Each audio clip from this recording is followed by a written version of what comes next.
Donald ট্রাম্পের বিশ্বে সবকিছুর দাম হিসেব হয় ডলারে। তার রাজনীতিতে সহানুভূতির জায়গা নেই। ইউক্রেনের পূর্বাঞ্চলকে কে নিয়ন্ত্রণ করছে তা নিয়ে কোনো মাথা ব্যথা নেই ট্রাম্পের।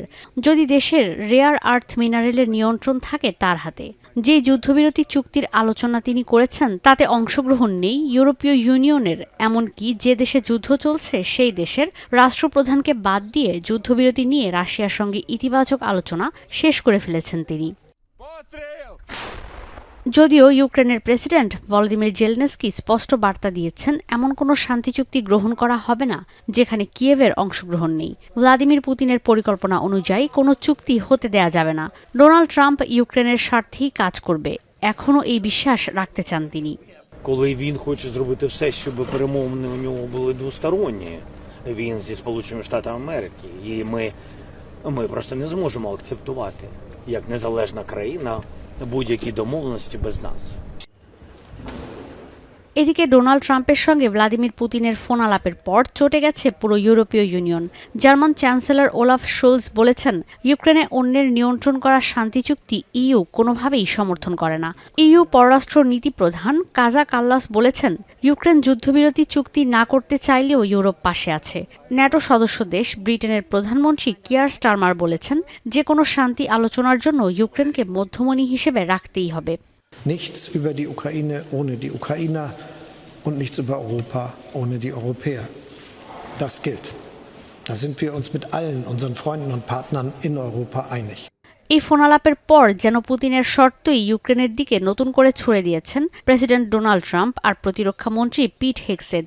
বলেন, যুদ্ধবিরতি চুক্তির মধ্য দিয়ে ইউক্রেনকে 2014 সালের পর দখল হওয়া ভূখণ্ডের মায়া ছাড়তে হবে। ন্যাটোতে যোগদানের স্বপ্নও বিসর্জন দিতে হবে।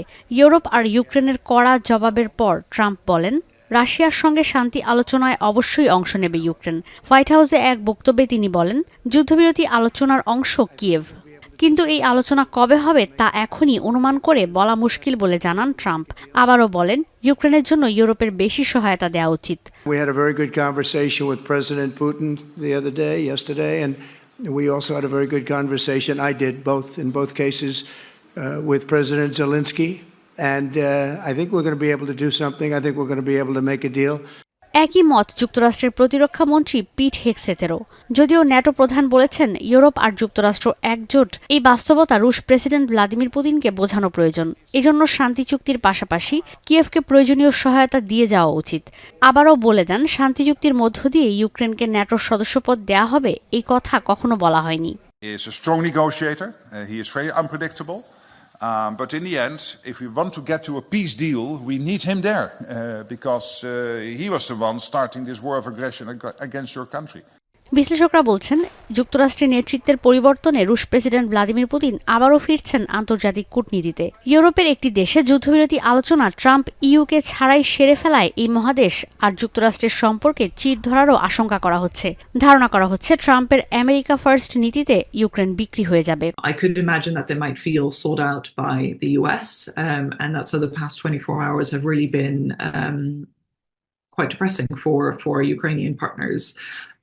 But that's why, again, the European role and what really thinking through what else the European allies can do to support that is so important. উত্তেজনার এমন সময় শুক্রবার জার্মানির মিউনিখে ইউক্রেনের যুদ্ধবিরতি নিয়ে মার্কিন প্রতিনিধিদের সঙ্গে আলোচনা হবে রুশ প্রতিনিধি দলের। কিন্তু রাশিয়া ইউক্রেন সংকট সমাধান এত জলদি হবে না বলেই মনে করছেন সামরিক বিশ্লেষকরা। ঈশিতা ব্রহ্ম, এখন বিশ্ব। শাইনি চুলে এখন হবে সব হেয়ারস্টাইল। সিল্কোর দ্বিগুণ শাইনি চুল প্রতিদিন।